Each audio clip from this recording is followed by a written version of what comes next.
Bueno, acá en Palsur vamos a conversar con un prominente analista de lo que es deuda, lo que es soberanía, como lo es Alejandro Olmos Gaona. Hola Alejandro, ¿cómo estás?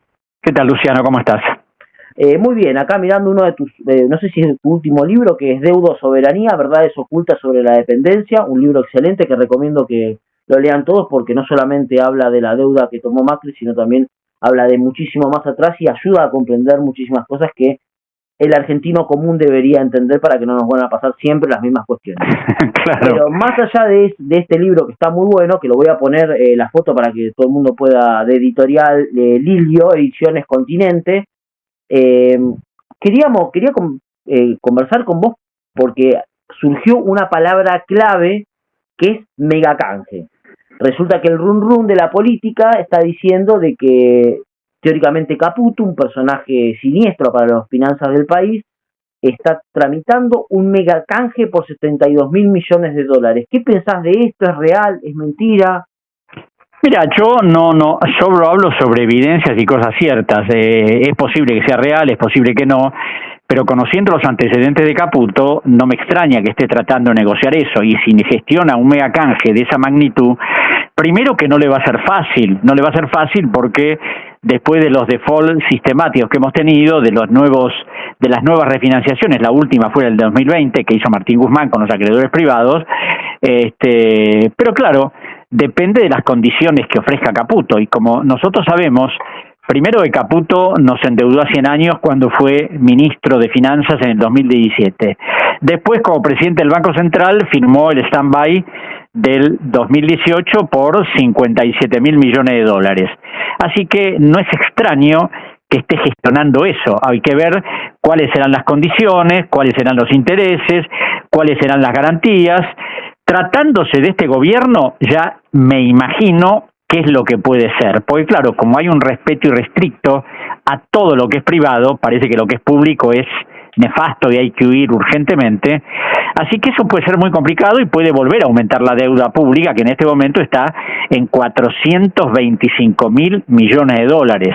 Una cifra escalofriante, que si la Argentina pudiera pagarla o fuera un país floreciente y nosotros pudiéramos pagar nuestras obligaciones, bueno, no habría ningún problema. Como no lo tenemos, no tenemos ni la plata ni las posibilidades de pagarlo, es decir, puede ser complicado todo lo que este señor se le ocurra hacer. Y vos, con respecto a, porque la pregunta es, la gente a veces no entiende qué es un megacanje y cuándo se produjo en la historia un megacanje y qué es lo que produjo el megacanje. Claro, acá digamos que el primer megacanje así, digamos, importante fue el del año 1992, que fue el Plan Brady, donde se canjearon 32 mil millones de dólares. El resultado del megacanje del 92 fue que sobre 62 mil millones de dólares que había en ese momento de deuda, cuando se fue Menem, la deuda había crecido a 140 mil. O sea, como verás, el megacanje no fue bueno como dicen, más allá de que además se habían vendido todas las empresas públicas. El otro megacanje fue el del 2001, que hizo Domingo Cavallo siendo ministro de Fernando de la Rúa, donde decidió canjear títulos que vencían en lo inmediato por títulos a largo plazo, con tasas de interés que llegaron casi hasta el 17%, lo que aumentó considerablemente la deuda, lo que llevó a que Néstor Kirchner, cuando hiciera el canje de deuda del 2005, la deuda había llegado a 181 mil millones de dólares. Entonces, este megacanje nuevo va a ser sobre la deuda privada, supuestamente, que es mucho más de 71 mil millones de dólares. Pero no sé cuál será la forma que lo pensará hacer, cuáles serán las discusiones que habrá. Es decir, todo en este momento, en este gobierno, es muy fluctuante. Primero porque ellos quieren una cosa, hay que ver si la logran. Por eso han ido 2 proyectos de ley al Congreso que están siendo en discusión y ya se está negociando con algunos grupos opositores a ver qué podemos conseguir. Pero lo grave, Luciano, es el concepto del gobierno. El concepto del gobierno es que todo lo público es malo y todo lo privado es bueno. Y lamentablemente en la Argentina sabemos cómo han actuado los privados. Precisamente yo publiqué en Ámbito Financiero hace 3 días una nota mostrando cómo los privados defraudaban a la Argentina. Primero, con la estatización de la deuda privada, que en 1984 eran 23.000 millones de dólares. Esa plata a hoy son 156.082 millones de dólares. Después conté otra cosa que nadie conoce, que es que en una investigación que se hizo en 1992, debido a un decreto del presidente Menem, que creó una comisión investigadora sobre supuestas pérdidas del Banco Central. Esa comisión investigadora fue integrada por 3 funcionarios importantes: el subsecretario de Justicia César Arias, el Procurador General de la Nación Oscar Roger y el fiscal de Investigaciones Administrativas Ricardo Molinas. Y esa comisión, después de hacer una investigación bastante exhaustiva, aunque le quedaron un montón de cosas por averiguar, determinó que el Banco Central había perdido 106.000 millones de dólares entre 1980 y 1990. Ese dinero a hoy son 245.000 millones de dólares. Suma 245 más 156, y podríamos agregar avales caídos que los privados no pagaron nunca.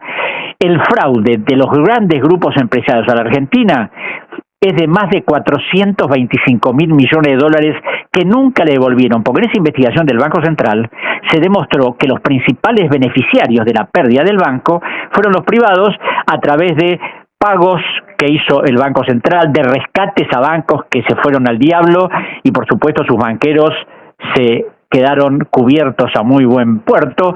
Entonces, cuando tenemos un gobierno que nada de eso le importa, que nada de eso va a investigar, porque, aclaro, esa investigación, cuando se la entregaron a Menem, Menem ordenó archivarla y aquí no ha pasado nada.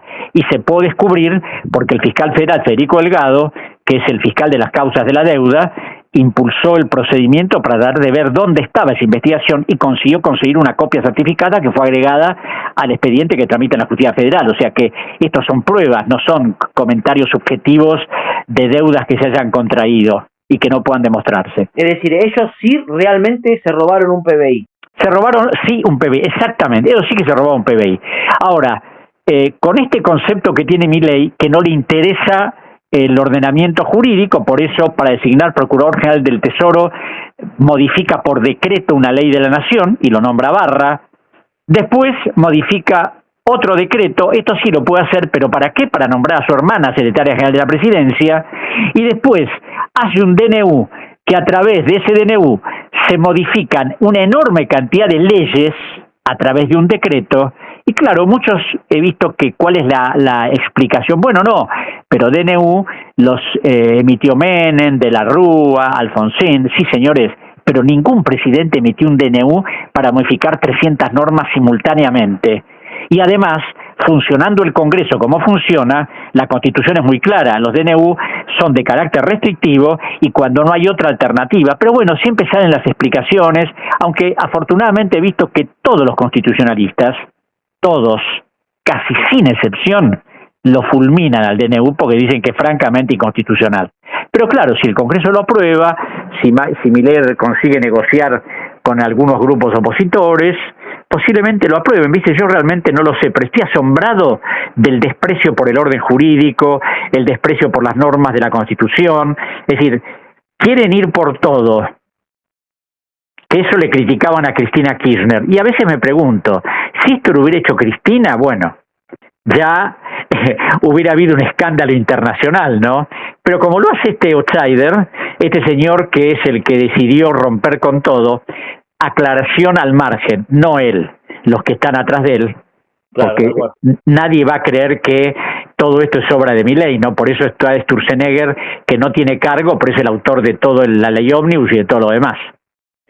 ¿Y vos cuál crees que es el objetivo real del gobierno de Javier Milei o del objetivo real de aquellos que impulsan el gobierno de Javier Milei? El objetivo real es lo que no consiguieron durante la dictadura y durante el menemismo: quedarse con todo lo que sea rentable en la Argentina y controlar todo el sistema económico.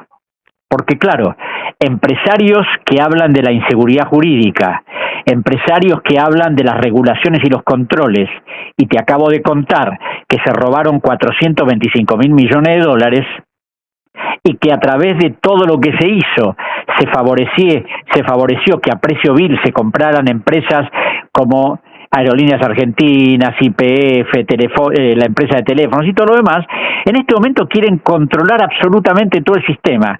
El otro día leía que normas parecidas quiso implantar una primer ministro en Gran Bretaña, y por supuesto duró 45 días. Yo no sé cuánto va a durar Milei, pero si hubiera dirigentes políticos que las tienen bien puestas en el Senado y en la Cámara de Diputados, ninguna de esas normas tendría que pasar. No a través de una modificación o como hoy leo en los diarios, que puede haber algunos cambios. No, directamente rechazo total. Y solo cambiar aquello que sí se necesita cambiar. Pero no esto de que a cualquier persona la puedan echar y no indemnizarla, esto de que se arrase con el Fondo Nacional de las Artes, con el Instituto Nacional del Teatro, con la Comisión Nacional, con el ANSES, con la Comisión Nacional de Bibliotecas Populares, que no la fundó el kirchnerismo, la fundó Domingo Faustino Sarmiento en 1870. Apoderarse de todo el activo del ANSES y sumarlo al Tesoro para que el Tesoro haga lo que se le cante con eso. Entonces, ¿cómo es posible que se admita que eso pase?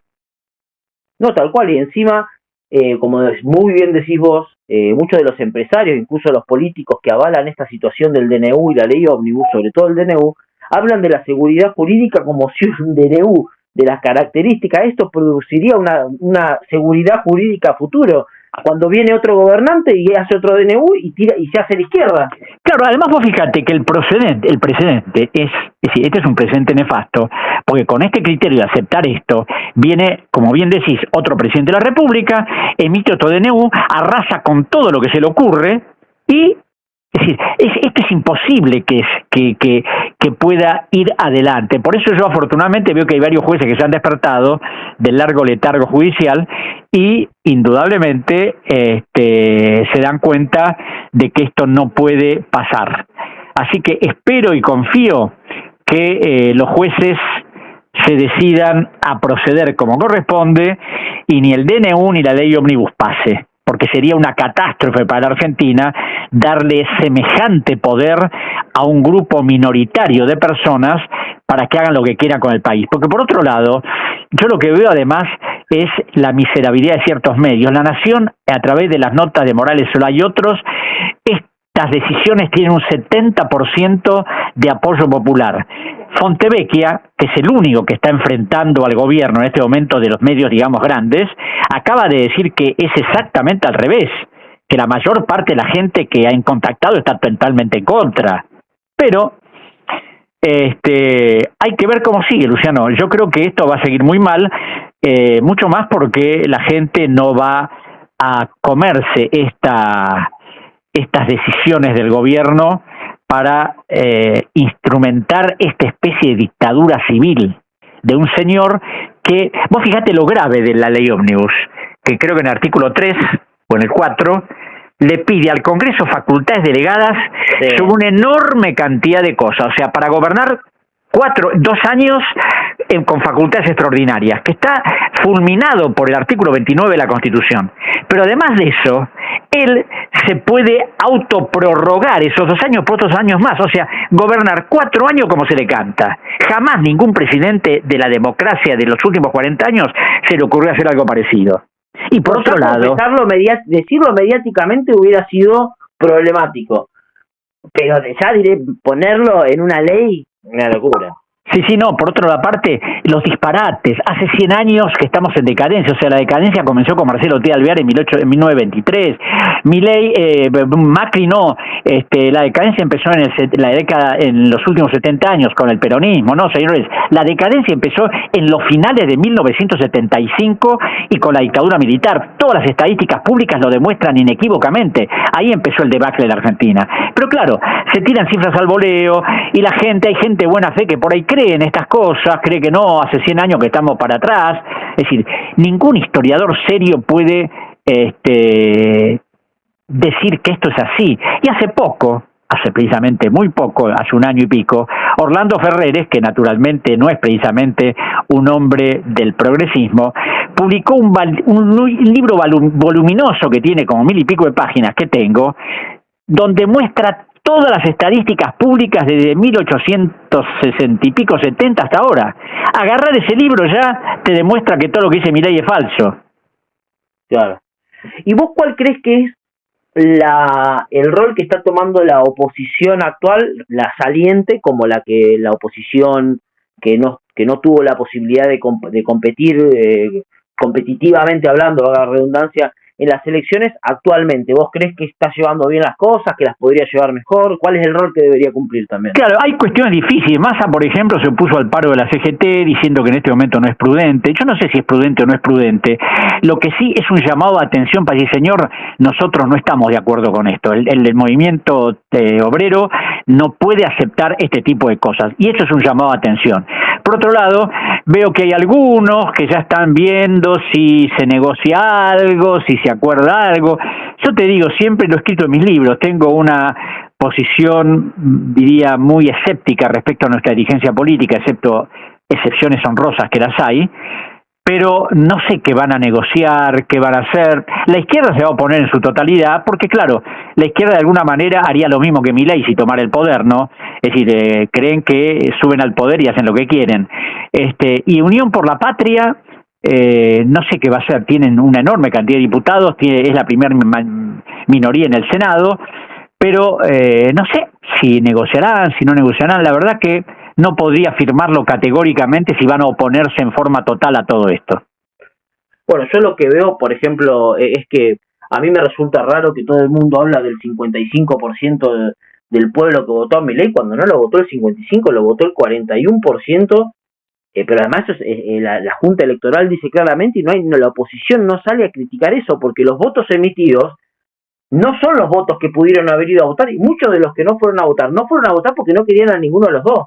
Sí, por supuesto. El 41% de que lo votó, 19% más o menos, es de Juntos por el Cambio, y ese porcentaje decía que las políticas de Milei son un desastre. Exacto, sí, pero por otro lado, vos fijate, iba a destruir la casta. Su ministra de Defensa, de Seguridad es de la casta. Su ministro de Defensa es de la casta. Su ministro de Economía es de la casta. Su presidente del Banco Central es de la casta. Y hay 4 funcionarios de Massa que están en cargos claves. Uno de ellos que ha sido delegado Leonardo McDougall ante el Fondo Monetario Internacional. O sea, pura casta. Pero además hay otro tema que muestra que nada de lo que dicen es cierto. Hay problemas en este momento con los militares porque descabezaron a 22 generales. Hay problemas con la gente de la cultura que se opone totalmente a todo esto de las bibliotecas populares, del Fondo Nacional de las Artes. Hay problemas con los médicos que han dicho que no se puede aceptar que las recetas sean por genérico. Es decir, hay un montón de sectores de la sociedad civil que ya están mostrando su rechazo. Entonces, ¿de qué aprobación me están hablando? ¿De los periodistas a sueldo, ensobrado, como decía Milei? Que le estarán dando guita para que digan que no, que está todo bien, o que... y yo a veces te digo, leo La Nación desde los 4 años, ¿no? Y la diferencia de La Nación con Clarín, que Clarín es un diario mercenario, que hoy está con uno, mañana está con otro. La Nación siempre ha tenido la misma posición, siempre. O sea, siempre ha respondido a determinados intereses, desde que se fundó por Mitre hasta el día de hoy. Ahora, La Nación lo criticó tremendamente a Milei porque respaldaba la candidatura de Patricia Bullrich. Ahora, la metamorfosis hace que los periodistas más connotados de La Nación, Pañi, Morales Solá, Supo, todos los demás, estén diciendo, bueno, no, que no se puede impedir que el presidente gobierne. Están apoyando de alguna manera todo este proceso. Bueno, Alejandro, muchas gracias por tu sabiduría y compartir con nosotros todas tus opiniones. Bueno, muchas gracias a vos por la entrevista. Te mando un abrazo grande. Chao, hasta luego. Chao.